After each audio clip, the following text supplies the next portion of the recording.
ये आकाशवाणी है।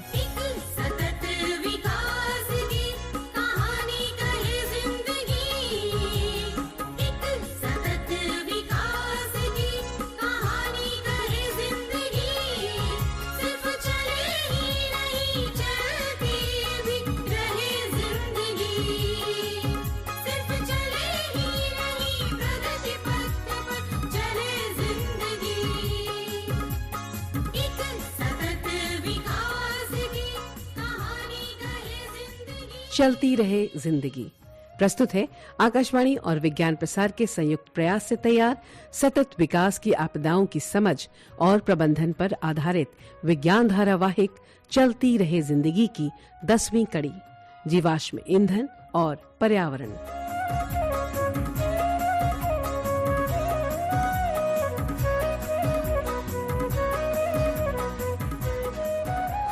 पता नहीं क्या इतनी भीड़ क्यों लगा रखी है इसने? ये देता क्यों नहीं ये? ए भाई, अरे भाई डीजल के लिए कब से लगे हैं लाइन में? शकील जरा देखो तो डीजल देने में देर क्यों लग रही है? अभी देखता हूँ। लो जी, वो तो डीजल देने से ही मना कर रहा है। क्या मना कर रहा है? हाँ, कहते हैं खत्म हो गया, 1 घंटे के बाद मिलेगा डीजल। क्यों जी भाई साहब, डीजल क्यों नहीं दे रहे हैं आप? साहब कब से कह रहा हूँ डीजल खत्म हो गया है। अरे ऐसे कैसे खत्म हो गया जी? मजाक है क्या? वो आप लोग समझते क्यों नहीं है? घंटे भर से पहले नहीं आएगा डीजल। आएगा तभी तो देंगे ना। हम सब समझते हैं। अरे मना करेगा, पता है सब दूसरों को ब्लैक में बेचेगा ये। ऐसी बातें कर रहे हैं आप, ऐसे कैसे हो सकता है? अरे ये ऐसे नहीं मानेगा, डीजल देता है या नहीं? अरे क्या पंप का मालिक सही कह रहा है? वाकई डीजल नहीं है उसके पास? लेकिन मेरी कार में तो डीजल है ही नहीं। अब आगे 30 किलोमीटर तक कैसे जाऊंगा मैं? वही तो, मेरी कार में भी मुश्किल से 2-3 किलोमीटर लाइट फ्यूल बचा है। देखिए आप लोग जरा शांति से काम लीजिए ना। यहाँ तो मामला बिगड़ता लग रहा है। लोग पंप मालिक के साथ मारपीट पर उतारू हैं। अरे अच्छा है ना, पिटने दो, वो है इसी लायक। कौन है? ये क्या कह रहे हैं आप? आखिर हम जिम्मेदार नागरिक हैं। देखिए हिंसा से कोई समस्या सुलझती है क्या? अरे लेकिन उसे भी तो देखिए, हमारी परेशानियों से जैसे कोई मतलब ही नहीं है। और अगले 5 किलोमीटर तक कोई पेट्रोल पंप भी नहीं है। और क्या, मैं तो इस कदर परेशान हूँ कि बता नहीं सकता। जेंटलमैन, मैं एक सुझाव दूं? क्यों ना आप सब अपनी अपनी कार ड्राइवर के पास छोड़कर मेरी गाड़ी में चलें? जी, बाय द वे मेरा नाम लीला है। मैं मनोज हूँ, लेकिन हम आपके साथ क्यों जाएं? मतलब देखिए, हमारे लिए आप क्यों तकलीफ करेंगे? क्यों? बिल्कुल बिल्कुल। देखिए मैं पृथ्वी, मैं समझा नहीं।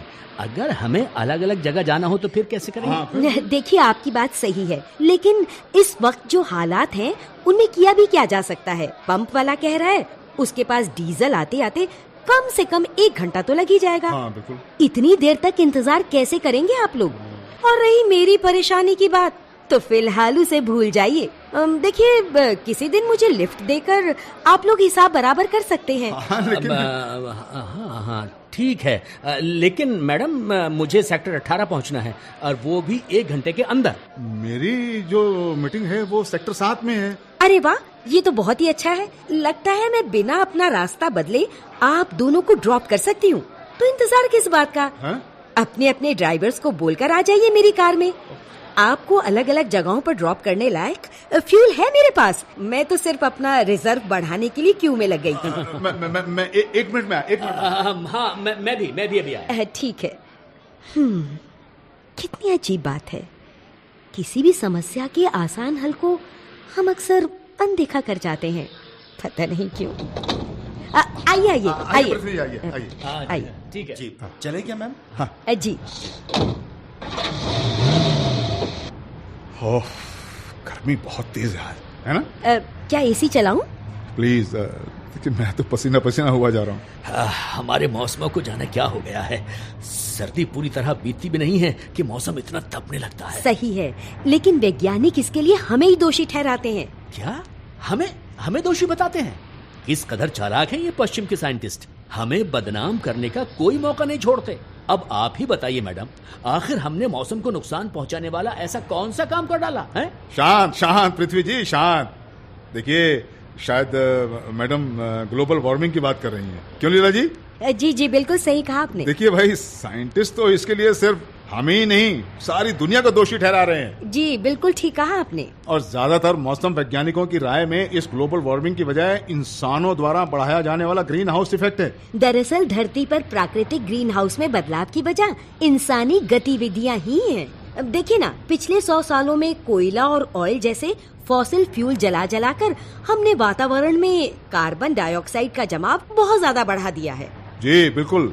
अब देखिए, कोयला हो या ऑयल, भाई इनके जलने से हवा में मौजूद कार्बन ऑक्सीजन के साथ मिलकर कार्बन डाइऑक्साइड बना देती है। खेती, उद्योग और हमारी दूसरी गतिविधियों की वजह से भी ग्रीन हाउस गैसेस का जमाव बढ़ा है। जी एक मिनट, क्या आप दोनों इंजीनियर हैं? नहीं। या मेरा मतलब साइंटिस्ट हैं? अरे नहीं, बिल्कुल नहीं। मैं एक NGO चलाती हूँ जो सड़क पर गुजारा करने वाले बच्चों की तकलीफें दूर करने की कोशिश करता है। अच्छा। और पृथ्वी जी, मैं एक स्टॉक ब्रोकर हूँ। ओह, लेकिन आपको ये क्यों लगा कि हम इंजीनियर या साइंटिस्ट हैं? पता नहीं क्यों, मतलब मैंने सोचा जब आप लोगों को इन बातों की इतनी जानकारी है तो जरूर ही आप लोग कुछ ना कुछ होंगे। हाँ, इंजीनियर्स। पृथ्वी जी, लगता है आप हमारी रूखी बातों से कुछ बोर हो रहे हैं। नहीं, ऐसा नहीं है मैडम, ऐसा नहीं है। अरे क्या हुआ भाई, अचानक ब्रेक लगा दिया? अरे ये नालायक लोग कभी सुधरेंगे नहीं। हमेशा कोई ना कोई झंझट खड़ा करते रहते हैं। क्या हुआ? तो देखिए ना, पूरी सड़क पर टूटे हुए कांच बिखरे पड़े हैं। हाँ? एक सेकंड को भी चूक जाता ना तो पंक्चर हो जाते मेरे टायर। अरे शकील, तुमने हमें बचा लिया। रुकिए, मुझे कार वापस पीछे लेकर उस तरफ से घुमाकर लाना पड़ेगा। ओह, मैं सोच रहा हूँ अगर कुछ हफ्तों पहले ऐसा हुआ होता तो क्या हालत होती। ऐसा क्यों कह रहे हैं? ऐसी क्या बात थी पिछले कुछ हफ्तों पहले? समझ गया सर, समझ गया। आप कोहरे की बात कर रहे हैं ना? बिल्कुल सही बात है शकील जी, बिल्कुल सही समझे भाई।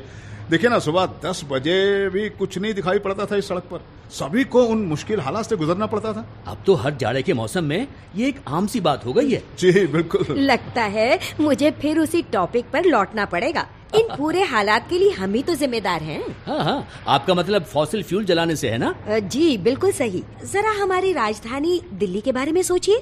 जब कोहरा घना हो जाता है और हटने का नाम ही नहीं लेता, तब यहाँ के लोग कितनी बुरी तरह परेशान होते हैं। जी बिल्कुल ठीक कहा लीला जी।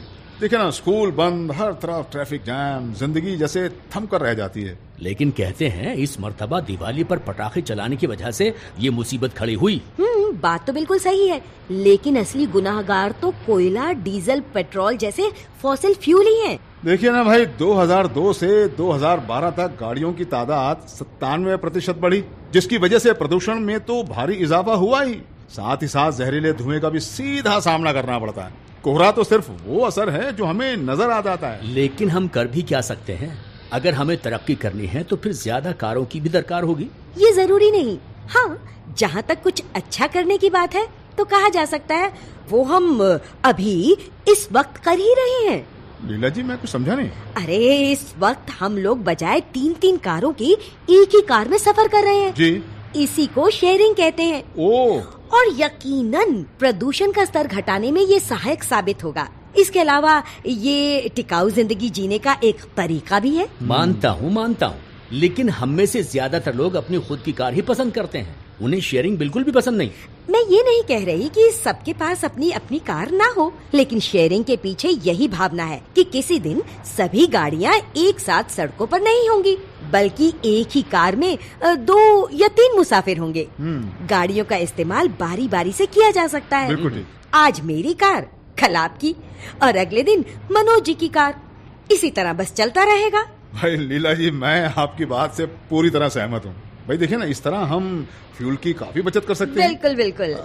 लीला जी, क्या आपकी कार हाइब्रिड है? अगर आपका मतलब डीजल सोर्स प्लस इलेक्ट्रिसिटी है तो नहीं, ये हाइब्रिड नहीं है। लीला जी, कुछ ही दिनों पहले मैंने हाइब्रिड कार के बारे में पढ़ा। लिटरेचर में बताया है कि कम स्पीड पर इंजन बंद करके कार को सिर्फ इलेक्ट्रिक मोटर से चलाया जा सकता है। फिर जब अधिकतम गति जरूरी हो तो दोनों एक साथ काम करते हैं। जी। बीच बीच में इंजन से पैदा होने वाली अधिक पावर इलेक्ट्रिक मोटर को पावर देने वाली बैटरीज रिचार्ज करने में इस्तेमाल हो जाती है। वाह। बैटरी काफी बड़ी होती है, जिससे इलेक्ट्रिक मोटर कार को 1.25 मील तक चला सकती है। जी हाँ, मैंने भी पढ़ा है। बहुत महंगा मॉडल है। सही कह रही हैं लीला जी। भाई इस किस्म के कार मॉडल्स बहुत महंगे होते हैं। बहुत कम लोग अफोर्ड कर सकते हैं ना। मेरी कार में बड़ा सरल सा कॉम्बिनेशन है, पेट्रोल और गैस, सीएनजी। मुझे पक्का तो पता नहीं है, लेकिन कॉम्प्रेस्ड नेचुरल गैस मतलब सीएनजी भी फॉसिल फ्यूल है, तो क्या उससे प्रदूषण नहीं होगा? पृथ्वी जी, शायद आपने सीएनजी पर हुई सारी बातें सुनी ही नहीं है। भाई देखिए, इस समय यातायात के वास्ते बाजार में उपलब्ध ये सबसे साफ सुथरा फ्यूल है। पेट्रोलियम आधारित उत्पादों के मुकाबले सीएनजी अपने कम कार्बन कंटेंट के कारण ज्यादा शुद्धता के साथ जलता है। अच्छा। हाँ, और देखिए भाई, सीएनजी से होने वाले उत्सर्जन की मात्रा भी काफी कम होती है, जिसमें पेट्रोल के मुकाबले प्रदूषणकारी तत्व बहुत कम होते हैं। लेकिन पृथ्वी जी का कहना भी सही है। 2010 में सेंट्रल पॉल्यूशन बोर्ड ने 7% के लिए सीएनजी से चलने वाले वाहनों को जिम्मेदार ठहराया था। स्टडी के मुताबिक सीएनजी चालित गाड़ियों की राजधानी के कुल नाइट्रोजन डाइऑक्साइड भार में 10% की हिस्सेदारी पाई गई थी। हेलो, हाँ, ठीक है, लेकिन क्यों? नहीं, हम इस मामले में कुछ नहीं कर सकते, वो हम देख लेंगे। ठीक है, बाय। सॉरी, ऑफिस से फोन था, मेरी एक्सपोर्ट एजेंसी है ना। कोई खास बात? सेक्रेटरी ने बताया हमारे क्लाइंट ने आज की मीटिंग कैंसिल कर दी है। अच्छा। तो अब मुझे टाइम प्रेशर कुछ नहीं है। तो इसका क्या अर्थ समझा जाए? शकील को गाड़ी धीरे चलाने को कहूँ या सड़क किनारे किसी गुमटी पर रुककर चाय पी ली जाए? चाय? वो भी अभी? देखिए, मैं आपको फोर्स नहीं करूंगी, लेकिन एक तो पृथ्वी जी के पास टाइम है और फिर हमारी आज की सामूहिक यात्रा सेलिब्रेट करने में भी मुझे लगता है कोई बुराई नहीं है। बिल्कुल। तो अगर आप 10 मिनट दे सके तो बढ़िया टी पार्टी हो जाए। क्या ख्याल है आप सबका? हाँ, बिल्कुल भाई, कोई बात नहीं, इसमें कोई शक नहीं, हो सकता है। अच्छा, ऑफिस को मैसेज की देता हूँ कि मैं 10 मिनट देर से आऊंगा, लीला मैडम की मेहरबानी से। तो ठीक है। शकील जी, हम लोगों के लिए कोई अच्छा सा टी स्टॉल देखो। अरे हाँ, ये आगे एक स्टॉल है। अच्छा, वहीं रुकता हूँ। ये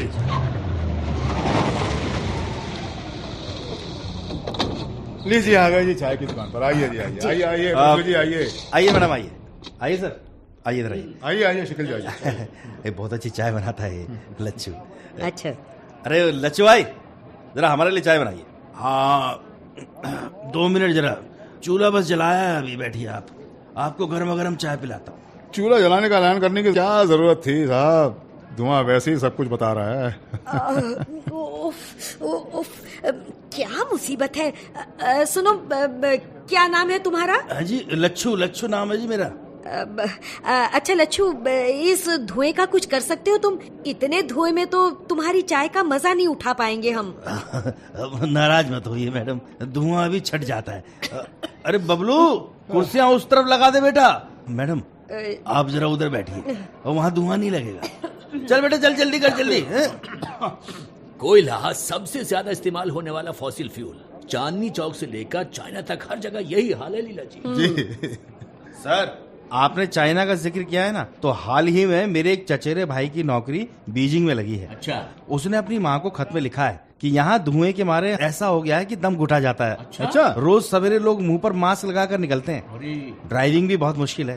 भाई, चाइना में तो कोयला करीब 40% उस जानलेवा बारीक मैटर के लिए जिम्मेदार है जिसे पीएम कहा जाता है। वहाँ के वातावरण में इसे पीएम 2.5 आंका गया है जी। ये पीएम क्या होता है मैडम?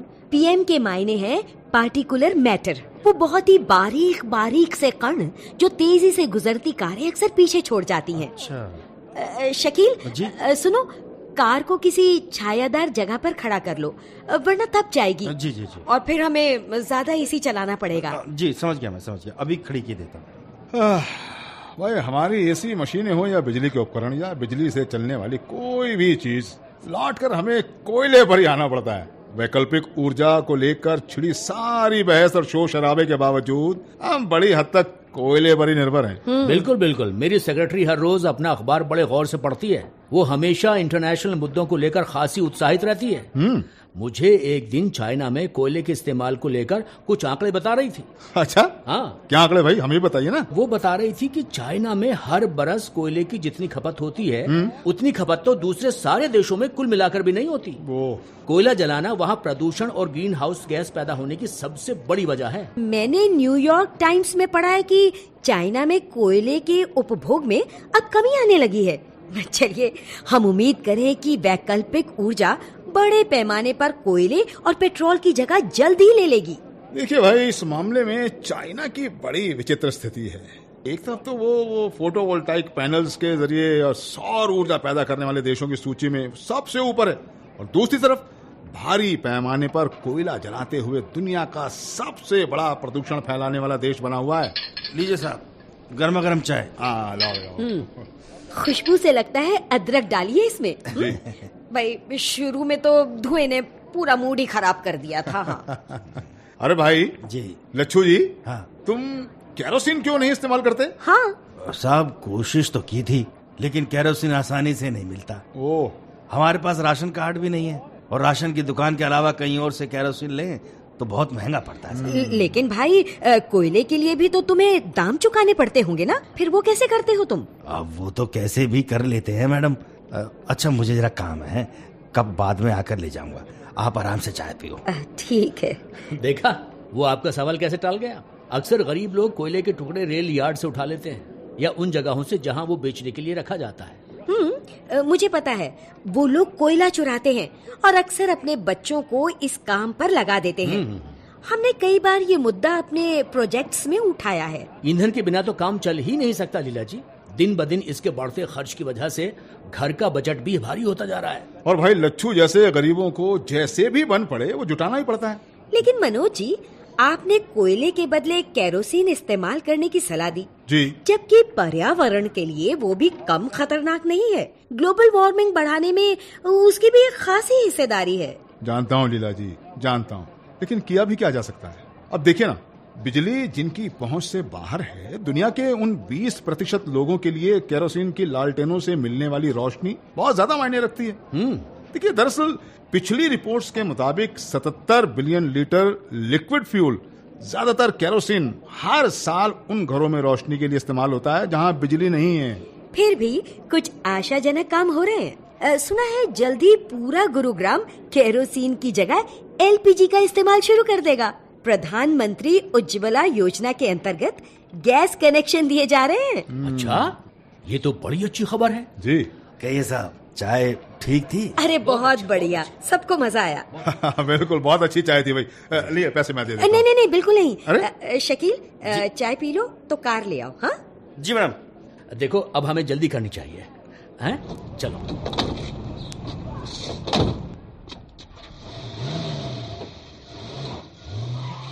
ये कौन सा पेपर है लीला जी? ओ ये हाँ? किसी लोकल अखबार का पुराना इशू है। अच्छा अच्छा अच्छा, जरा मुझे दीजिए तो। देखिए, पिछले पन्ने की हेडलाइन जरा दिलचस्प मालूम होती है। ओह, फिर कोहासा यूरोपियन स्टोरी। देखिए ना, जरा गौर से देखिए इसमें। देखिए लीला जी, इसमें लिखा है कि ब्रिटिश और फ्रेंच राजधानियां इस हफ्ते वायु प्रदूषण के खतरनाक स्तर से जूझ रही हैं। जाड़ों में स्मॉग ज्यादा बढ़ जाता है। पेरिस के मेयर डीजल कारों पर रोक लगाना चाहते हैं। वाह। ये दिसंबर की बात है ना जी। मुझे याद आ रहा है कि पेरिस में भी ऑड और इवन नंबर कारों का तजुर्बा होने लगा था, ताकि सड़कों पर गाड़ियों की भीड़ में कमी हो, जैसे अपनी दिल्ली में। ऐसे कोहरे के लिए लंदन भी खासा बदनाम है। 1952 का ग्रेट फॉग भला कौन भूल सकता है। जी। क्या हुआ था 1952 में, बताइए ना। सर्दियों का मौसम था, साथ साथ हवाएं भी थमी हुई थी।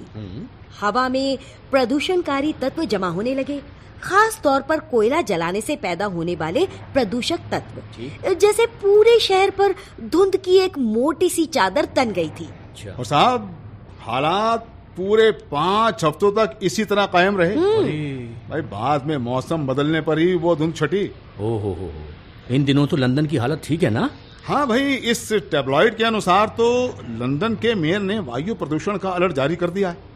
कार वालों से भी अनुरोध किया है कि अपनी अपनी गाड़ियां घर पर ही रहने दें। जरा दिखाना, मैं भी पढ़ लूं। हाँ, लिखा है अधिकतर प्रदूषण कारों की वजह से, खास तौर पर डीजल कारों की वजह से फैला, जिनके एग्जॉस्ट 95% नाइट्रोजन डाइऑक्साइड उगलते हैं। इसीलिए मेयर हिडेल्गो ने आदेश दिया है कि आज पेरिस की सड़कों से आधी गाड़ियां हटा ली जाएं।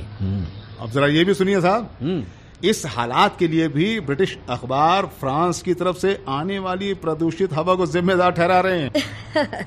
एक दूसरे पर दोषारोपण का ये ब्रिटिश फ्रेंच खेल हमेशा चलता रहता है। लेकिन ये धुंध या कुहासा आखिर होता कैसे है? देखिए, साइंस के मुताबिक सूरज की रोशनी नाइट्रोजन ऑक्साइड और वायुमंडल में मौजूद किन्हीं ऑर्गेनिक कंपाउंड्स या जैविक मिश्रणों के केमिकल रिएक्शन से पैदा होने वाले कणों और निचली सतह पर पाई जाने वाली ओजोन से स्मॉग बनता है। जी। अच्छा, ओजोन?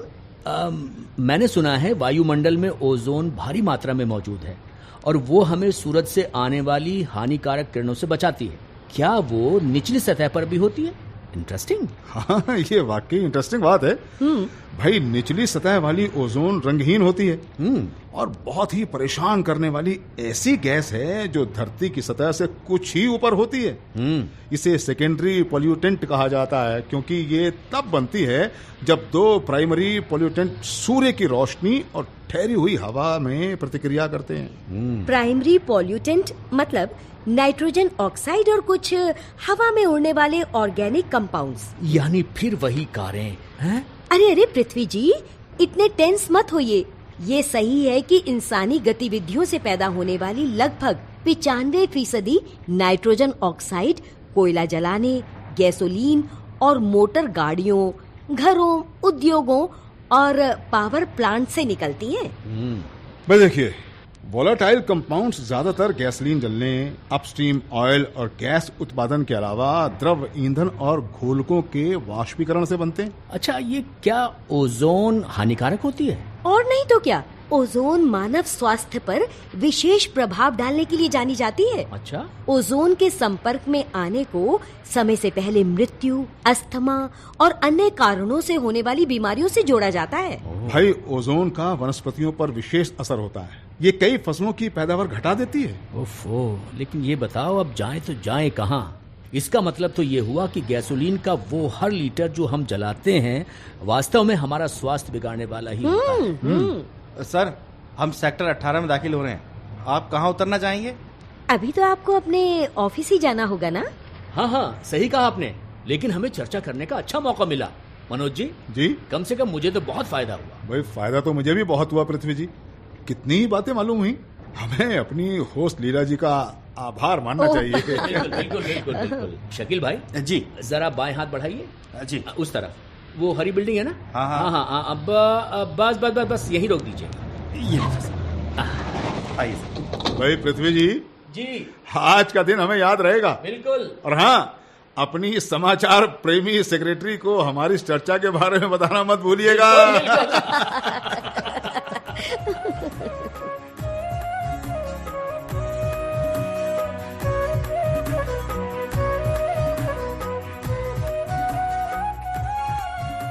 चलती रहे जिंदगी। अभी आप आकाशवाणी और विज्ञान प्रसार के संयुक्त प्रयास से तैयार प्राकृतिक आपदाओं की समझ और प्रबंधन पर आधारित विज्ञान धारावाहिक चलती रहे जिंदगी की 10वीं कड़ी सुन रहे थे। जीवाश्म ईंधन और पर्यावरण। आलेख डॉक्टर मानस प्रतिम दास। समन्वय दिलीप झा, डॉक्टर आर गोपीचंद्रन और डॉक्टर BK त्यागी। निर्देशन काजल सूरी।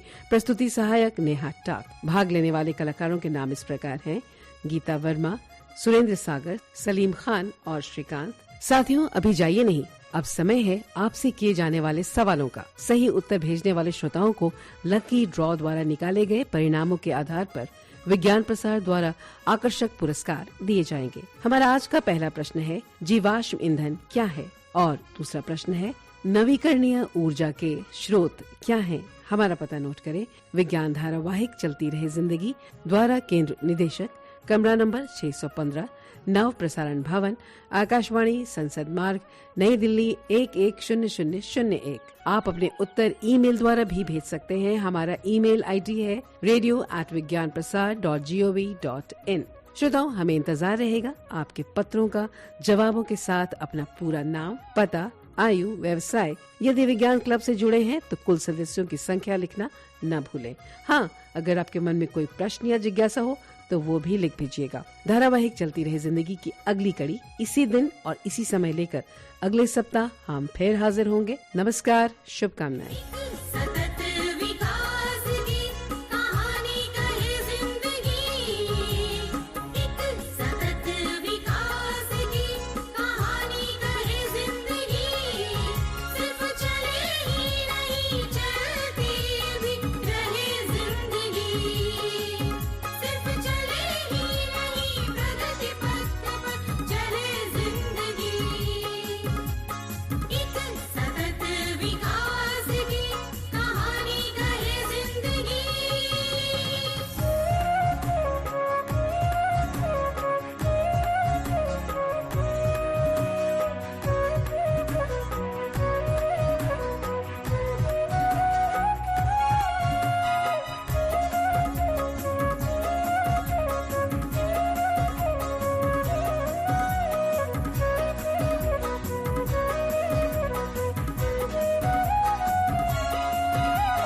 प्रकृति के संसाधनों का ध्यान हमेशा रहे, ये ना हो कि पीढ़ियों के पास कुछ नहीं बचे, कल हमारे कर्म का दुख दर्द सहे जिंदगी, सिर्फ चले ही नहीं चलती भी रहे जिंदगी, सिर्फ चले ही नहीं प्रगति पथ पर चले जिंदगी, एक सतत विकास की कहानी कहे जिंदगी।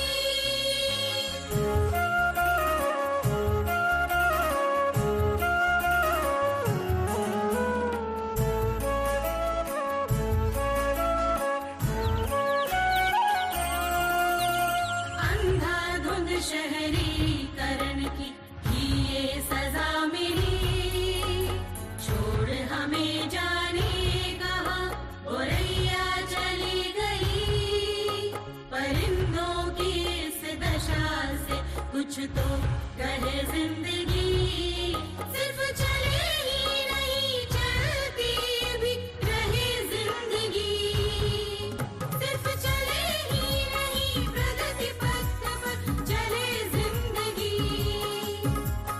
एक सतत विकास की कहानी कहे जिंदगी।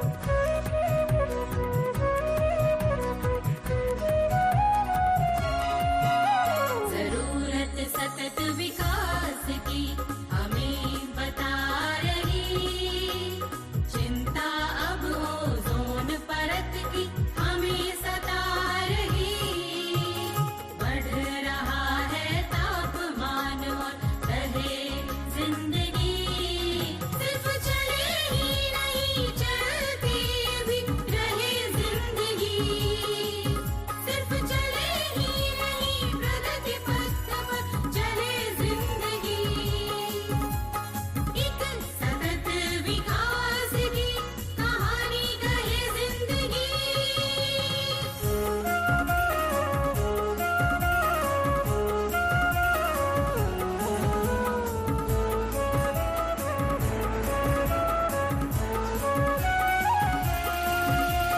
ठीक है औद्योगिकरण किंतु नियंत्रित तो हो, आर्थिक विकास की